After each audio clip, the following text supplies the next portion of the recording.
Нур СТВ каналында жаңылыктар топтому. Акыркы сааттардагы жаңылыктар менен таанышып алыңыздар. Биздин каналга жазылып, видеого лайк басып, жаңылыктар менен өз убагында кабардар болуп туруңуздар. Республика партиясынын мурунку лидери Өмүрбек Бабанов бүгүн эртең менен Москвага учуп кеткени эл оозуна алынып пикирлер айтылган. Бул тууралуу саясатчы билдирүү таратты. Массалык маалымат каражаттарынын өкүлдөрүнүн менин персонама болгон кызыгуусуна ырасчылык билдирем.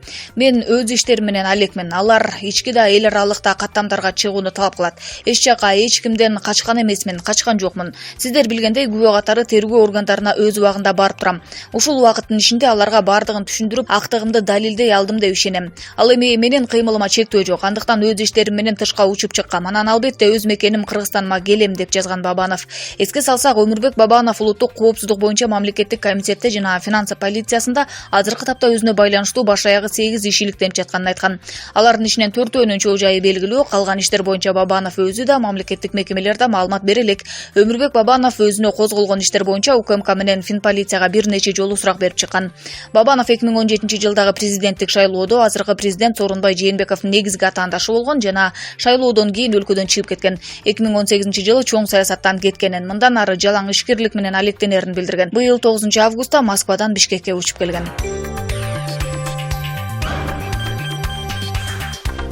Жогорку кеңештин депутаты Кожобек Рыспаев Орусиянын Россия 1 каналындагы прямой эфир ток-шоусунун алып баруучусу Андрей Малахов кыргызстандыктарды басынты деп эсептейт. Ал бул маселеге Тышкы иштер министрлиги кийлигишип чара көрүшү керек экенин айтып, өкмөткө тапшырма берди. Протоколдук тапшырма берип коеюн деп атам. Ал жерде Малахов айтып жатат, $10 иштеген кыргыздар $100 000 берсе бардык буйрутманы аткарат деп. Тышкы иштер министрлиги элчилик реакция кылышы керек. Кыргыздарды басынтканга жол бербеш керек. Андрей Малахов алып барган Россия 1 телеканалынын 24-сентябрдагы прямой эфир телеберүүсүндө Москвада такси айдап иштеп жүрүп жол кырсыгына кириптер болгон жигиттин аракеттерине баа берип, аны кылмыш кылды деп айыптаган пикирлер айтылган. Эскерте кетсек, ал жигит орусиялык олигархтардын биринин баласы мотоцикл менен катуу ылдамдыкта келе жатканда автоунаасы менен алдынан чыга калып жол кырсыгына себепкер болгон. Кагылышуудан улам орус жараны катуу жаракат алып мерт болгон. Буга байланыштуу кыргызстандык интернет колдонуучулар нааразы болуп, Малахов кечирим сурасын деген акцияны башташкан.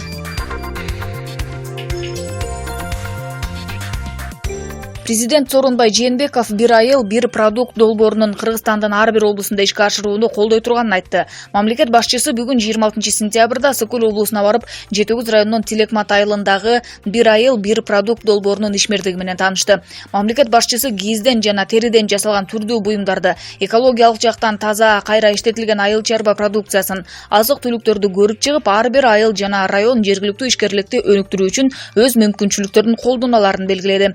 Биз кайра иштетүү ишканаларын куруу ниети жана тиешелүү долбоорлору бар айыл ишкерлерине өзгөчө көңүл буруудабыз.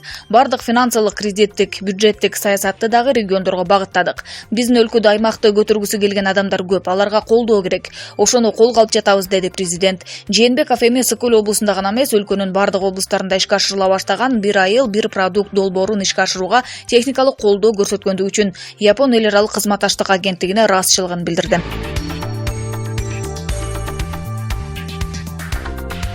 Премьер-министр Мухаммедкалый Абылгазиев Кумтөр кени боюнча жаңы кол коюлган стратегиялык келишимди аткаруу боюнча жыйын өткөрөт. Бул тууралуу өкмөттүн басма сөз кызматы кабарлады. Жыйындын жүрүшүндө жаңы келишимге ылайык көбөйтүлгөн каражатты натыйжалуу пайдалануунун жолдору талкууланууда. Премьер-министр Мухаммедкалый Абылгазиев жаңыдан түзүлгөн келишим Кыргызстан үчүн ыңгайлуу шартта түзүлгөнүн белгилеп, түшкөн каражат өлкө экономикасы үчүн натыйжалуу иштетилиши керек экенин билдирди. Кыргыз өкмөтү менен Кумтөр алтын кенин иштеткен Центера Gold компаниясынын ортосундагы 2 жыл мурда макулдашылган стратегиялык келишим өткөн айда күчүнө кирди. Анын шартына ылайык канадалык компания Кыргызстанга төлөп бере турган сумманын көлөмүн мурдагы келишимде көрсөтүлгөндөн $150 миллион көбөйткөнүн өкмөт маалымдаган. Бул келишимдер жаңыдан түзүлгөн жаратылыштуу өнүктүрүү фонду жана социалдык өнөктөштүк фонддор аркылуу келет. Ал эми өз кезегинде Кыргыз тарап Центера Gold'го карата соттук доосун токтотту. Жаңы келишимге ылайык Кумтөр кенинин аянты 16 гектарга кеңейтилери белгилүү болгон. Бир катар активисттер бул жер Сарычаты Эрташ мамлекеттик коргоонун аймагына кирет деген чочулоосын билдирген. Бирок өкмөт мындай маалыматты четке кагууда.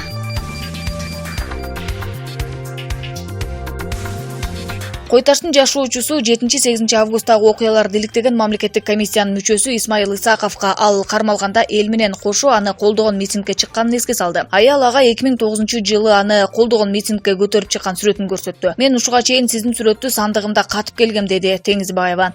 Ошону эскертип коеюн дедим. Мындан сырткары ал мам комиссиянын мүчөлөрүн өкмөттүн сөзүн сүйлөп жатасыңар деп күнөөлөдү. Жээнбеков менен Атамбаев 24 жыл дос болгон. Мына эми эмнени кылып отурат, деди ачууланган Кой таштын жашоочусу. Инаугурацияда Жээнбеков Кудайды унутса дагы Алмазды унутпасын айткан. Жээнбеков Кудайды унутту. Эртең соорунбай кетсе, анда кимди угасыңар?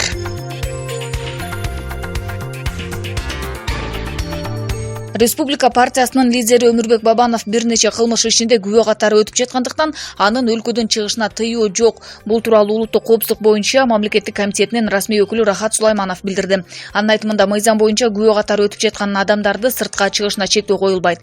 Бүгүн Өмүрбек Бабанов Москвага учуп кеткени белгилүү болгон. Анын санаалаштары ал жакынкы күндөрү кайтып келерин айтышууда. Азырынча саясатчы эмне максат менен кеткени белгисиз. Өмүрбек Бабанов улуттук коопсуздук боюнча мамлекеттик комитетте жана экономикалык кылмыштарга каршы күрөш боюнча мамлекеттик кызматта азыркы тапта өзүнө байланыштуу баш аягы 8 иш иликтенип жатканын айткан. Алардын ичинен 4-өөнүн чоо жайы белгилүү. Калган иштер боюнча Бабанов өзү да мамлекеттик мекемелерде маалымат бере элек. Буга чейин Өмүрбек Бабанов өзүнө козголгон иштер боюнча УКМК менен Финполицияга бир нече жолу сурак берип чыккан.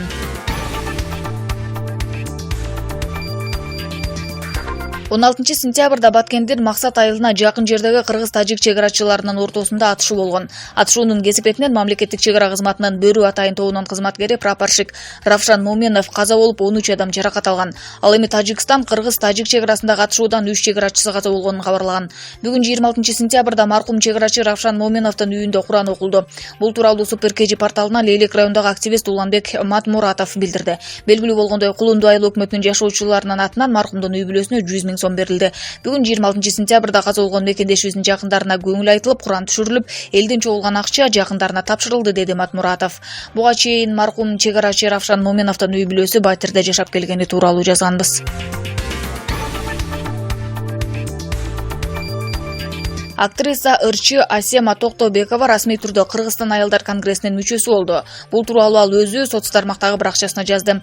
Кино жылдызы бул өзү үчүн жагымдуу жаңылык болгонун айтып, кубанганын билдирип, постуна Кыргызстан аялдар конгрессинин президенти Замира Акбагышева менен түшкөн сүрөтүн койгон. Достор, бүгүн мени Кыргызстан аялдар конгрессинин расмий түрдө мүчөсү деп жар салышты.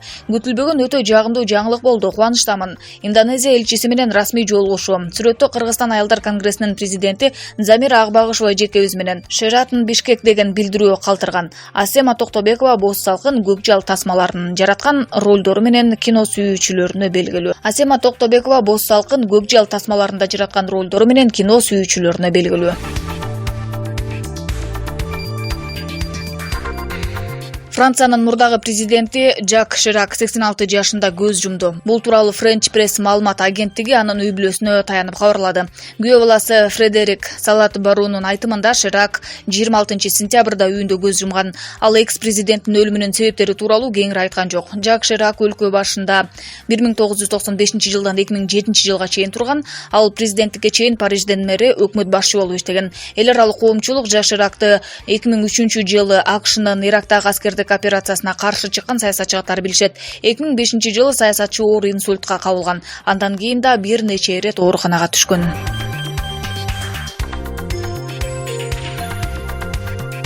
Саламаттык сактоо министрлиги тарабынан улуттук госпиталдын офтальмология бөлүмүн, жүрөк хирургиясы жана органдарды трансплантациялоо илим изилдөө институтун, улуттук хирургия борборун өзүн өзү каржылоо боюнча пилоттук долбоор иштелип чыкты. Учурда токтом долбоору коомдук талкууга коюлду. Супер КЖ порталы саламаттык сактоо министрлиги тарабынан айрым мамлекеттик ооруканаларды өзүн өзү каржылоого өткөрүү боюнча токтом долбоор иштелип чыкты. Мамлекеттик ооруканаларды менчикке өткөрүү туура кадамбы деген соол салды. Жогорку кеңештин депутаты Алмазбек Эргешев абалы жакшы, мамлекеттик оорукананын абалы оор болсо, каралбай калса өзүн өзү каржылоого өткөрсө болот. Ал эми абал жакшы ооруканаларды өткөрүүгө каршымын. Себеби бекер оорукана болушу керек. Өлкөдө Орусиянын, Түркиянын жана башка мамлекеттин менчик ооруканалары көп, деди Эргешев. Жогорку кеңештин депутаты Эмил Токтошев бул туура эмес кадам экенин айтты. Конституцияда билим алуу, медициналык тейлөө акысы деп жазылган. Ошондуктан мамлекеттик ооруканаларды акы төлөөгө өткөрүү туура эмес. Негизи мамлекеттик ооруканалар коммерциялык болбошу керек, дейт Токтошев. Жогорку кеңештин депутаты Айда Исмаилова милдеттүү медициналык камсыздандыруу фонду дагы бул токтом долбоорун колдоп жатканын айтты.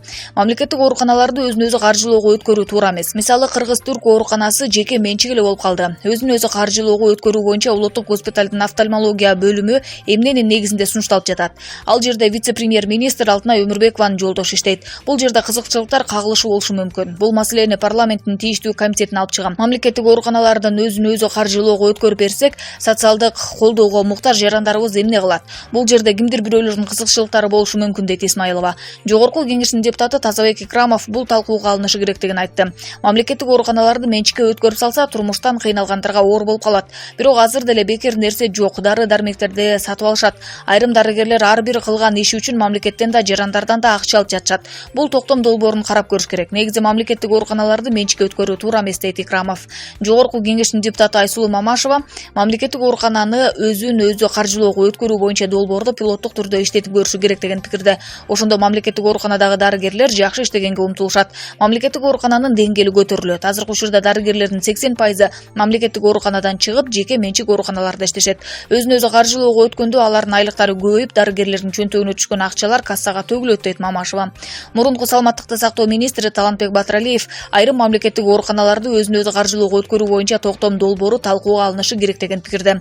Мамлекеттик ооруканаларды өзүн өзү каржылоого өткөрүү менчикке өткөрүү эмес, бул мамлекеттик оорукананын каржылоо системин көзөмөлгө алуу болуп саналат. Мындай кадам элге сапаттуу медициналык тейлөө көрсөтүүгө алып барат. Ооруканалардын абалы начар болсо, өзүн өзү каржылоого өткөрүү туура. Ошондо мыйзамсыз төлөмдөр болбой калат. Бирок мамлекеттин камсыздоосуна муктаж болгондордун да абалы каралышы керек. Алар эсепке алынбай менчик ооруканалардай болуп кетсе, нааразычылык жаралат. Бул токтом долбоору чоң талкууга алынып, анан кабыл алынышы шарт, дейт Батыралиев.